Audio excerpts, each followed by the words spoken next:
If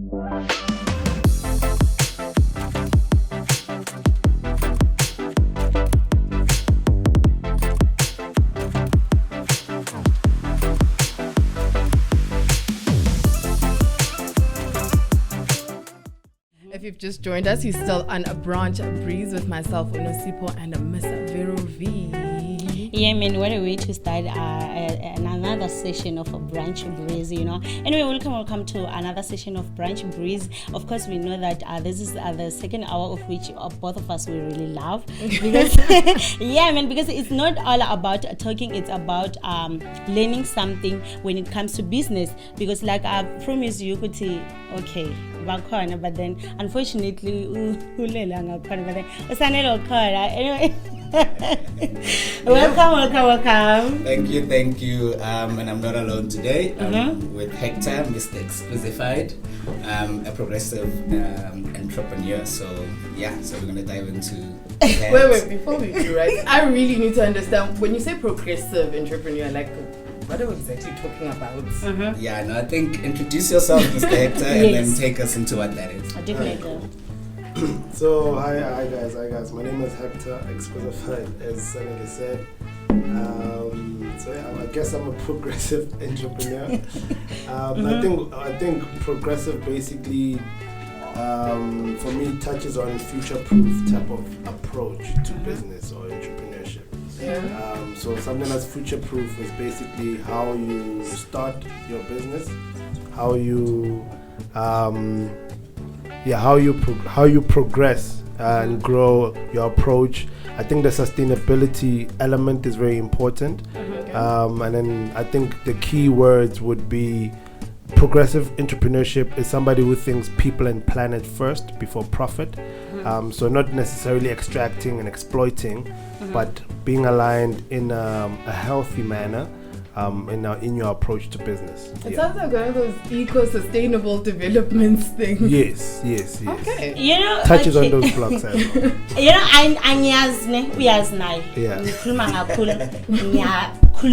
Cool. I want to know more about your name. Exclusified. Yeah, Kanjani. I mean, okay, fine. I want to know what made you to come up with that name. I mean, like, yeah. I'm a creative. I think first and foremost, I'm an artist. I believe everybody in the world is a creative or artist, you know. And then as you get older, maybe you lose pieces of yourself, of your creative elements. But then so I like standing out. I like being creative. So when I wanted to register my business, I struggled with getting a name that was available at CIPC. Okay. Whatever name I came up with already existed, had something familiar, and exquisite in that time was my favorite word. And I was like, you know what, let me break this word up and then put "fied" behind, you know. So Exclusified is both the word exquisite and verified. Okay. Mashed together, and everything I do is around my type of creative approach to things is basically a platform that I would say I verify the authenticity of dope creatives, or dope creative entrepreneurs, social entrepreneurs. So I'm a connector of people. I do a lot of things. So there's a verification process, I like to call it, where people kind of have to experience it and they become verified as an artist, as a creative. I really position myself as an important stakeholder in the creative industry, and everything is based on reputation. So I'd like to build a very solid reputation to say Hector, whatever he touches is gold. Yes. Whatever you see Exclusified, just know it's proper, it's authentic, and it's gonna be a dope experience. And then it's also a word, I gave it the meaning, verified that it's real, dope enough that it needs to be seen or heard. So you can also use it as a slang to describe whatever experience that you found authentically dope. For example, this interview is Exclusified. So yeah, it just means that it's dope, you know. Yeah, man. I kind of like that. But then, my beautiful listeners, like we promised that today on Business Talk, it's all about progressive entrepreneurship. Yeah. So yeah, man, that's why I'm saying that today it's going to be lit. We're really going to learn a lot about this. So I know that we know that what. Yeah, but then actually, I want to know that what is a Makers Valley? Alright, so so Hector is based in Victoria, and Makers Valley is one of the projects that they have there to grow entrepreneurs, to equip, which the reason why I'm jumping on to answer this is because I'm passionate about that. I really love that they do that.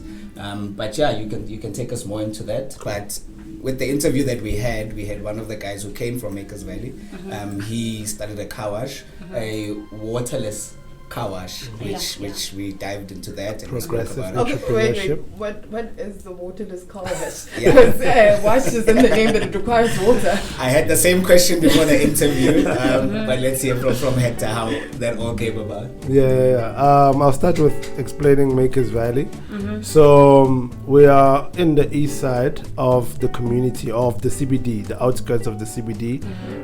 So we have different partners of social and creative entrepreneurs, all who are thinking on how do we create a better community this side of the region, So the approach is similar to how GP's Town got rebranded Maboneng. So Makers Valley, first and foremost, is the location, geographic area of Driefontein, Troyville, Bertrams, Lawrenceville, Bears Valley. Those areas make up the place Makers Valley. But then there's a non-profit organization called Makers Valley Partnership. So it's all the partnerships that are working together to cultivate what we call a well-being economy. Well-being economy is any type of business that's progressive, that puts people and planet first. So we have a studio at Vicards where it's a resource hub or a free co-working space. We have different programs throughout the whole year. A social and creative incubation. So the guy you mentioned who runs a waterless car wash won the prize. He pitched and he won. He was the first prize for his innovation in terms of water sustainability, educating people on water conservation. So it's not 100% waterless. It's just a catchphrase to get you asking that question. But he uses 80% less water than your regular car wash. So it's still very innovative and it's still very impactful. And obviously we have water scarcity recently in Johannesburg. So he's just educating people on how to preserve water, especially on your day-to-day basis or when you have to, take care of your belongings such as your car. And then, Makers Valley supports and enables social and creative entrepreneurs with different programs to kind of learn or equip them. The co-working space has free internet, free computers. It's a resource hub. The most recent program we had was a podcasting course. It was for the month of September. People got to learn the skill of podcasting. At the studio, there is equipment on podcasting, mics, cameras. It's really just anything you want to do as a creative. That space, you can meet like-minded people. There's also dialogue sessions that I curate or facilitate around the space, around entrepreneurship, around art and community building. Okay, so now let's discuss the concept of social entrepreneur, right? So can you explain what a social entrepreneur is and how does that also help with Makers Valley? So right now there's a lot of social issues in South Africa or in the continent. And I think one of the slept on, I would say, solutions. I'm one person who's very solution orientated. So using the power of entrepreneurship, people who communicate or connect with people on a daily, any business has the ability to have a social impact element to it. A lady who sells veggies at the corner could now be working with us, or there are a few who are working with Makers Valley to also form part of a neighborhood watch for safety. That's a social impact. So any business, Cyril, like I said, the Quick and Wash, the waterless car wash, they obviously the impact is on water. So it really depends on what the person does, where they're located, and what type of social impact could they have. But it could be anybody maybe selling amakwinya or okota spot, but then when they peel the potatoes, those are still edible. You can now deep fry those, buy bread, go donate them to the homeless. So it's really somebody going an extra mile to put an intention behind taking care of people and planet. Yeah, it's all about also giving back to the community. Giving back, yes. Okay, fine. But then rather we cannot talk about social and then we don't touch culture. Yeah, So, definitely. I want to know, like, what is cultural curation when it comes to entrepreneurship? Yeah, so I identify as a culture curator. I think for me, it's really somebody who steps in to make people aware of the power of social and creative entrepreneurship.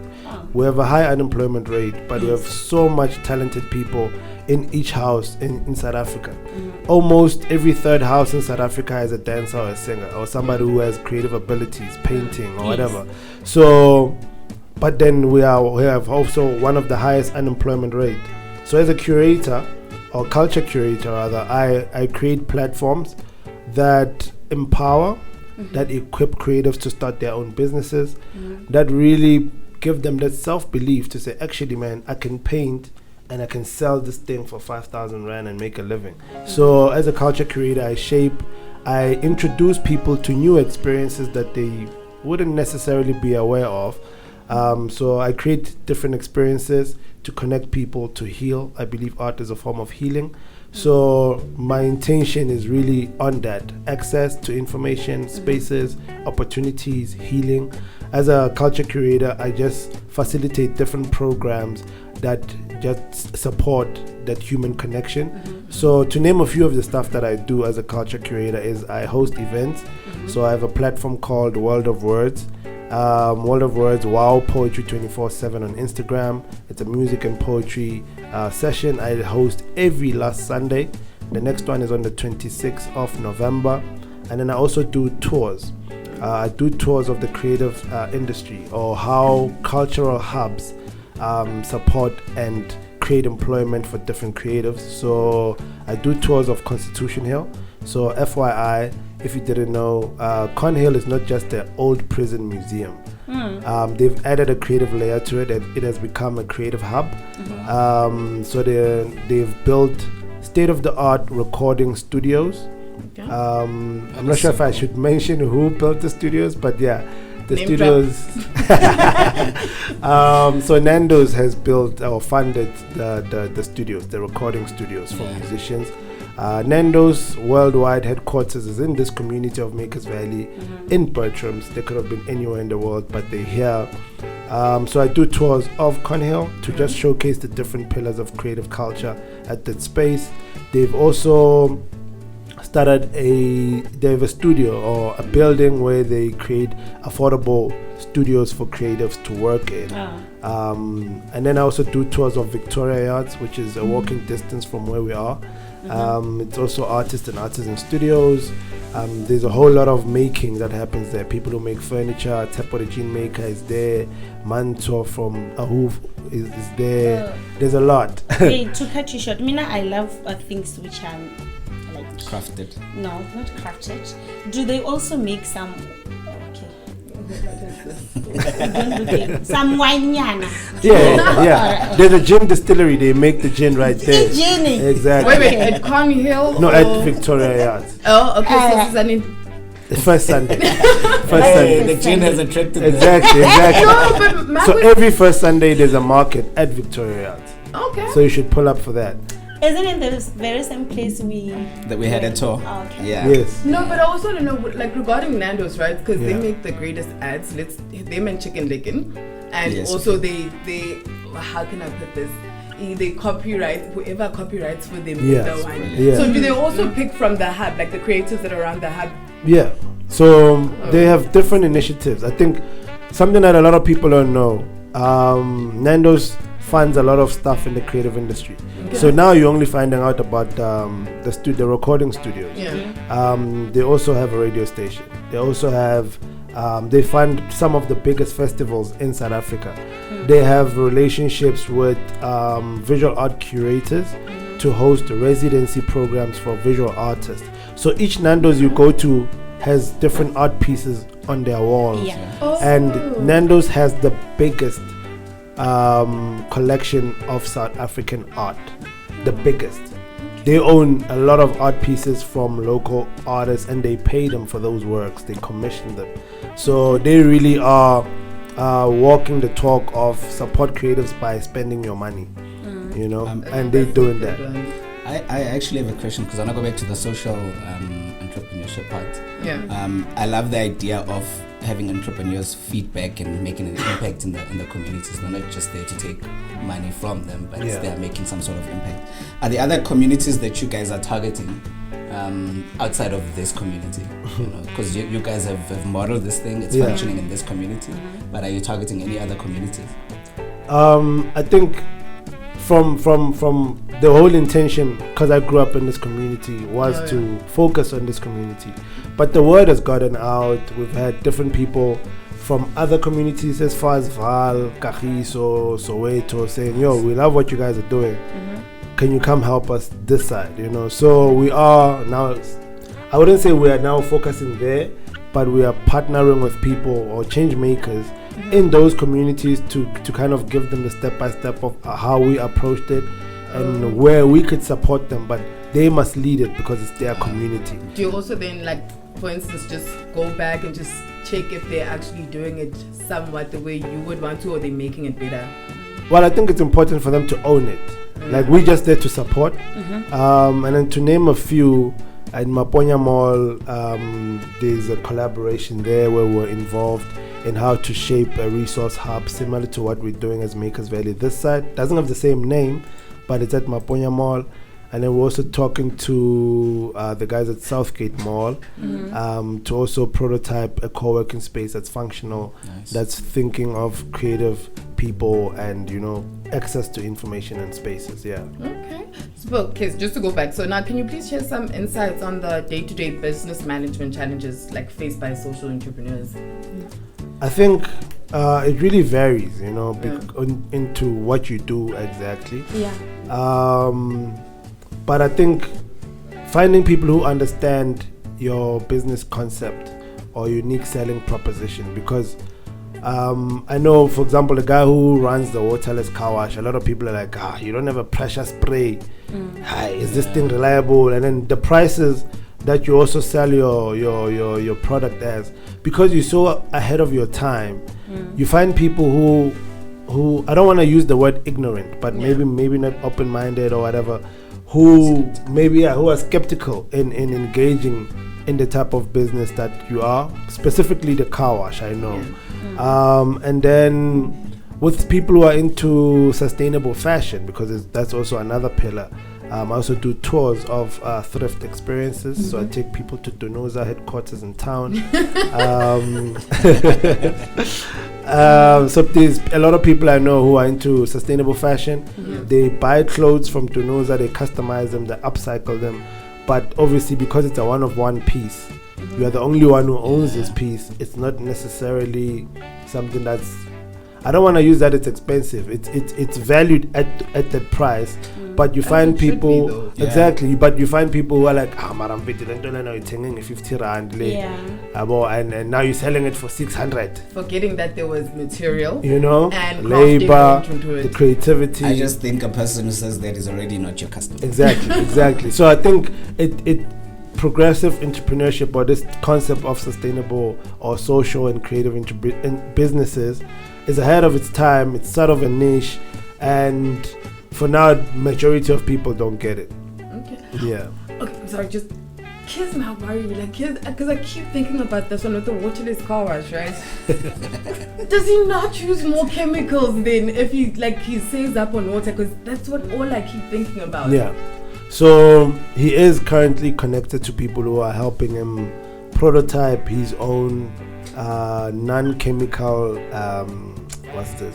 product. That he's gonna use. Currently, I'm not sure if the stuff he's using has chemicals, but because of the tours that I do, there was a guy I was giving a tour, or a group of people who were on an immersion, and one of the guys is a scientist, and he knows all these sustainable cleaning materials, and he's trying to now work with this guy to help him prototype his own solution. So that's another thing. Progressive entrepreneurship is not saying, yeah, this is my business, I own this thing, and you know, it's more of a community, and that's the concept of how Africans used to be before being colonized. Before, you know, we always have to have gardens, communal gardens, where we all eat together. But right now, and we don't share, we don't co-create together. And always when you're talking about love, we're thinking relationships, but we never think community love. You know, I've known Usanela for a minute, and we always show up for each other. When he needs me, I'm there. When I need him, he's there. So we need to kind of reset and just remember our ways of life. So if somebody starts a business and I come in and I contribute an idea that helps this guy pivot, I don't have to get anything from that, because it's progressive, you know. But If also it's fine. We're still capitalists as well, a bit. Yeah, but you know, capitalistic culture, I think also it's two sides, right? I'm for capitalism, but there's a toxic capitalism as well. It's like ego. You find somebody who has ego, but they're cool and it's nice, but it's it not can ego get anymore, it's confidence. it can get toxic. You know, so I think we just need to find that balance of that capitalism, of what's authentic to us as a people, what makes sense. Hence, there's certain people who run businesses and they're just cool with like there's this lady, I'll make an example of one of the challenges since you asked. There's a lady who runs like a kitchen, she sells food, and she uses a lot of oil. And then after every day after cooking, like 20 liters of oil, she shoves them down the drain system, and it clogs up the drain. So now we go to her like, yo, don't do that, it harms the infrastructure. And after that, when it rains, the water gets blocked. So you're creating another problem. But then she became hostile and didn't want to engage on the solutions we could brainstorm together, you know. So if we think in community and moving together and sharing solutions, whether I'm gaining something or not, the water flying, that drainage system working functionally well benefits everybody. But now she's not thinking about other people, she's thinking for her own pocket. I also think that what maybe you guys can incorporate if you're not doing it is educating on how the city functions. How do the drainage systems function? You know, all of these things, because most people, I would say 99% of the people have no idea how the city functions. The gas that is flowing through, how the water flows, so let's try and educate people. I think that's one element you guys can add. We actually have that. Man, we're only left with a few minutes. In these few minutes, I'll just give you 3 minutes.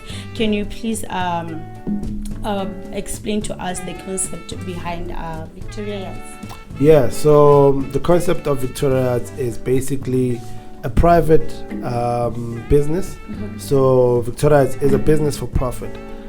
But the beautiful thing that makes Victoria special is they were willing to collaborate with change makers, people who have the intention and the energy to be inclusive and create spaces.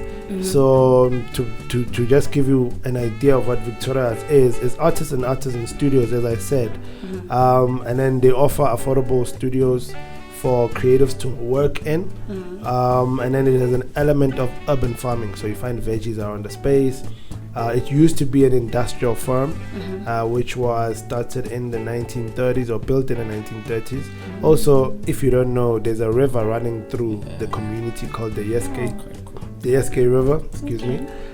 So there's also an initiative to clean up that river called Water for the Future. But Vic Yards, basically an event space, beautiful space. You really forget that there's chaos outside when you're there. Amazing eateries, there's a food shop, coffee shop, fish and chips, pizza spot called Cheese Capital. Amazing creatives at the space. There's really a lot that happens over there. There's over 55 different types of studios that do creative things. But besides that, Makers Valley is there, which is a resource hub for the community. We've got Timbuktu in the valley, which is a learning center for kids. We've got Safe Study, which is an after-school program. So it's really Victoria's holds space for people who want to create impact. I think that's one thing that makes it very special. And they've won an award, an international award, on the most inclusive development. And this was a worldwide award, so the category included other people in other parts of the world.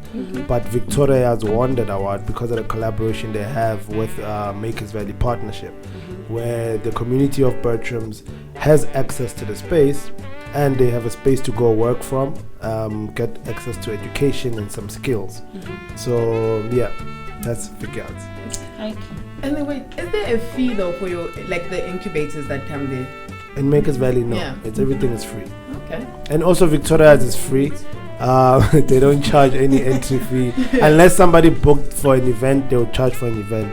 But every day you can go have lunch at Victoria's. They open from 8 to 6. And then after that, if you're not a tenant, you can't get access to the space. But as a tenant, you can work even at 12 o'clock. You want to go work, you have access. And then Makers Valley opens from 9 to 4 from Monday to Thursday. And then on Friday, it's 9 to 1. Because in a well-being economy where you take care of yourself, you don't overwork 5 days. Yeah. Yeah. Okay, Sanya. No, I think that was awesome. I really enjoyed it. I always learn when I hear him talk, so this was amazing. And thank you so much for having us, guys, as always. Thank you for coming as well. Yeah, man. That was Hector and Sanele. You know, like I told you that every time when the Sanele is here, we learn every day, and then we also have another routine. Like it has to change. What you know, yeah. You know what I'm thinking? Oh, like now my mind is in church because like okay, fine, it was over. But see, every time when the word of God ipuma, there has to be a turnaround. So not business talk my lana. There has to be a turnaround. Yes, because yeah. I was about to ask. I was like, are you equating this to the same as the Lord's work? Yeah, well, obviously, yes. Yeah, because now, at least now we know a lot about progressive entrepreneurship, you know. Yeah, at least now we will know what to do.